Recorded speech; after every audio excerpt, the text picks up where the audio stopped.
अस्सलाम वालेकुम।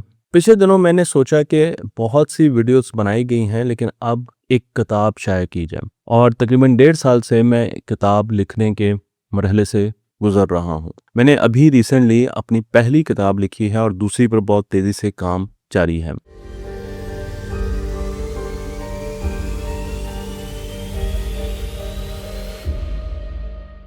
मैं पाकिस्तान के काम करने के तरीकों को, पढ़ने के तरीकों को और परवरिश के तरीकों को बदलना चाहता हूँ। ये एक ट्रायंगल है और इस ट्रायंगल के 3 हिस्से हैं।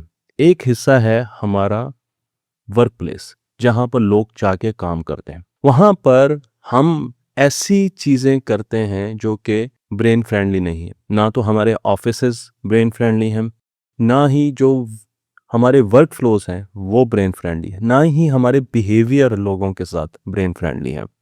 तो जब आप दिमाग से काम करवाना चाह रहे हैं, एक इंसान को एक दिमाग के तौर पे देखिए या एक नर्वस सिस्टम के तौर पे देखिए।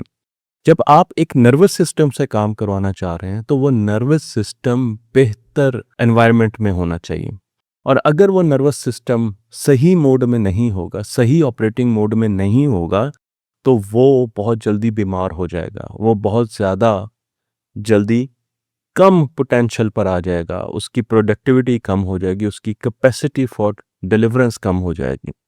इसलिए ये बड़ा ज़रूरी है कि हर इंसान का जो नर्वस सिस्टम है, वो अपने पीक मोड में काम करे। अब पीक मोड पर काम करने के लिए ये ज़रूरी है कि हम अपनी चीज़ों को डिज़ाइन ऐसे करें, हम अपनी चीज़ों को इस तरीके से डिज़ाइन करें, हम अपने ऑफ़िसेज़ को ऐसे डिज़ाइन करें, हम उनमें लोगों के बिहेवियर को ऐसे डिज़ाइन करें, हम सिस्टम्स ऐसे बनाएँ, जिससे इंसान का जो दिमाग है, वो फुल पोटेंशियल पर काम करे। तो इसके लिए मैंने अपनी पहली किताब लिखी। उस किताब का नाम वैसे तो 2-3 नाम है, लेकिन उस किताब का जो मेन पर्पज़ है, वो ये है कि हमने अपनी इंडस्ट्री का ऑपरेटिंग सिस्टम कैसे ठीक करना है, हमें अपनी इंडस्ट्री को ब्रेन फ्रेंडली इंडस्ट्री कैसे बनाना है और इसके लिए एक प्रोटोकॉल बनाया है मैंने जिसे न्यूरो कहा जाता है, NEURO।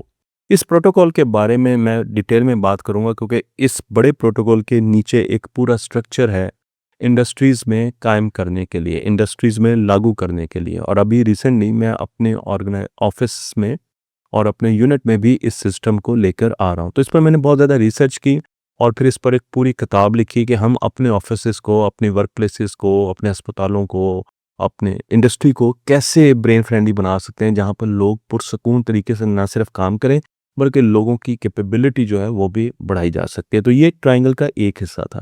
दूसरा हिस्सा है हमारे न्यूरो फ्रेंडली या न्यूरो इंटेलिजेंट स्कूल्स। और इस किताब में ये बताया जा रहा है कि हम अपने स्कूलों को कैसे ब्रेन फ्रेंडली बना सकते हैं। हम अपने स्कूलों की जो बिल्डिंग्स हैं उनको, क्लासरूम को, उनके फर्नीचर को, उनकी रूटीन्स को, असातिज़ा इकराम के स्टाइल को, मॉडर्न लर्निंग और टीचिंग मेथड्स को और बच्चों की जो स्कूल में जो उनकी ओनरशिप है उसको, तो पूरे स्कूल को 360 देखा जाता है और उसमें छोटी-छोटी इंटरवेंशंस बताई जाती हैं, चेंजेस बताई जाती हैं। ये चेंजेस हर स्कूल कर सकता है। इसी तरीके से ये चेंजेस हर वर्क प्लेस कर सकती हैं। इसके लिए आपको बहुत ज़्यादा पैसों की ज़रूरत नहीं है। इसके लिए आपको बहुत ज़्यादा कुछ चेंजेस करने की ज़रूरत नहीं है। बहुत छोटी-छोटी चेंजेस के साथ आप देख सकते हैं कि लोगों का जो रिस्पॉन्स होगा।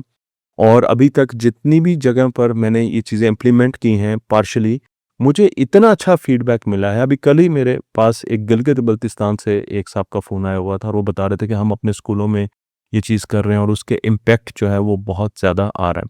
तो जो दूसरी बुक है वो स्कूल के बारे में है कि हम ब्रेन फ्रेंडली स्कूल्स कैसे बना सकते हैं ताकि हमारी जो बच्चे स्कूलों में जाते हैं, जो असातिज़ा स्कूलों में जाते हैं, जो स्टाफ स्कूलों में जाता है, वो एक अच्छे माशरे में, एक अच्छे एनवायरनमेंट में रह के डिलीवर कर सके। तो हमारे जो वर्क प्लेसेस हैं उनके उनका जो एनवायरनमेंट है, वर्किंग एनवायरनमेंट है, वो बहुत अच्छा हो और उसमें दिमाग जो है वो बढ़े, ना कि स्ट्रेस में रहे। और इसी तरह मैंने स्कूल्स की बात की और फिर जो तीसरा हिस्सा है वो है घर का, न्यूरो फ्रेंडली या न्यूरो इंटेलिजेंट होम, जो कि मैं फ्यूचर में लिखने जा रहा हूँ, काम मैं उस पर कर रहा हूँ। और उसमें बताया गया कि एक घर अगर ब्रेन फ्रेंडली हो तो वो किस तरीके का होगा।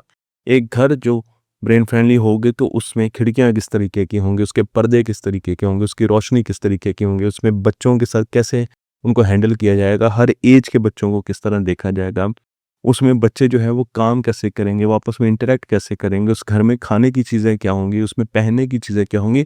तो पूरे घर को दिखाया गया है और उसको बताया गया है। अगर आप इस सिर्फ टेबल को देख लें, मैं आपको एक छोटी सी एग्जांपल देता हूँ, तो इसके जो शार्प कॉर्नर्स हैं ये न्यूरो फ्रेंडली नहीं है।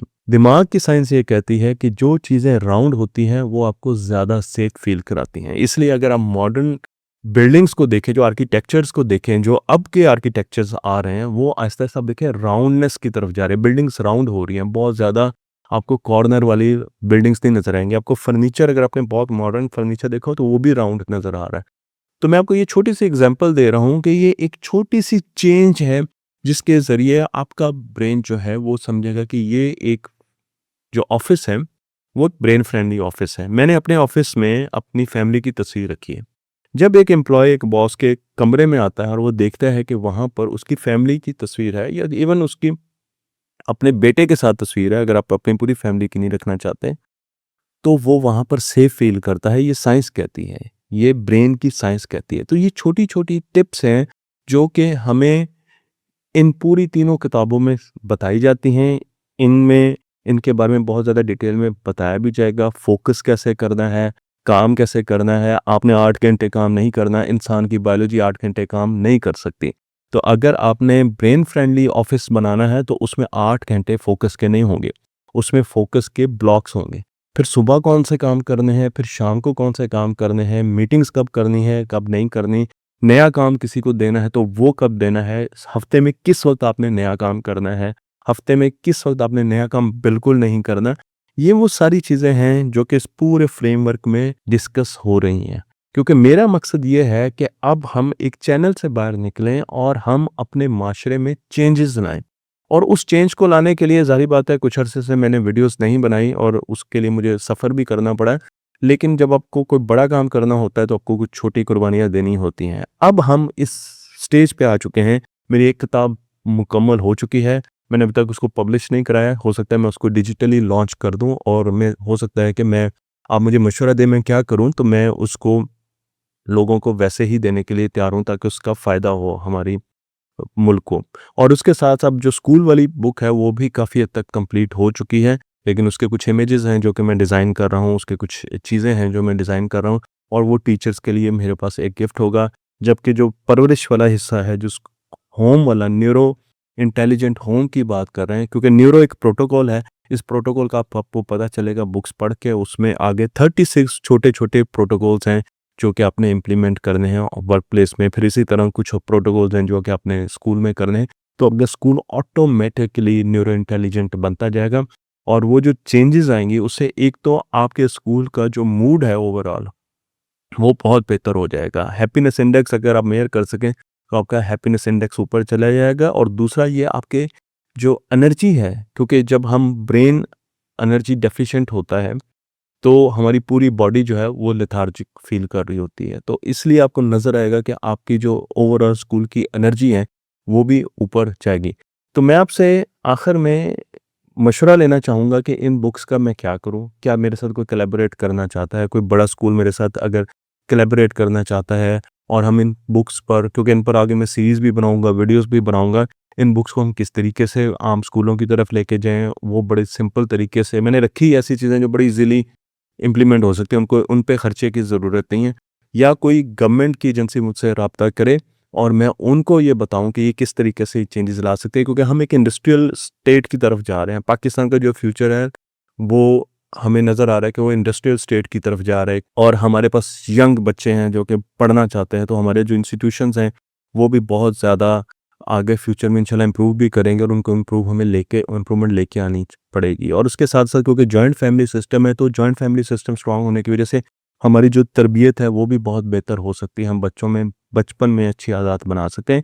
तो ये एक पूरा इकोसिस्टम है, एक पूरा ट्रायंगल है, एक सिस्टम है जिसे हमें अडॉप्ट करना है। तो मेरे साथ कोई भी फाउंडेशन, कोई भी इदारा जो कि काम करना चाहता है, तो दे आर मोस्ट वेलकम और उनके साथ मैं कोलैबोरेट भी करूँगा और हम देखेंगे। मेरे पास बहुत से आइडियाज़ हैं कि हम इन चीज़ों को कैसे लेके जाएँ।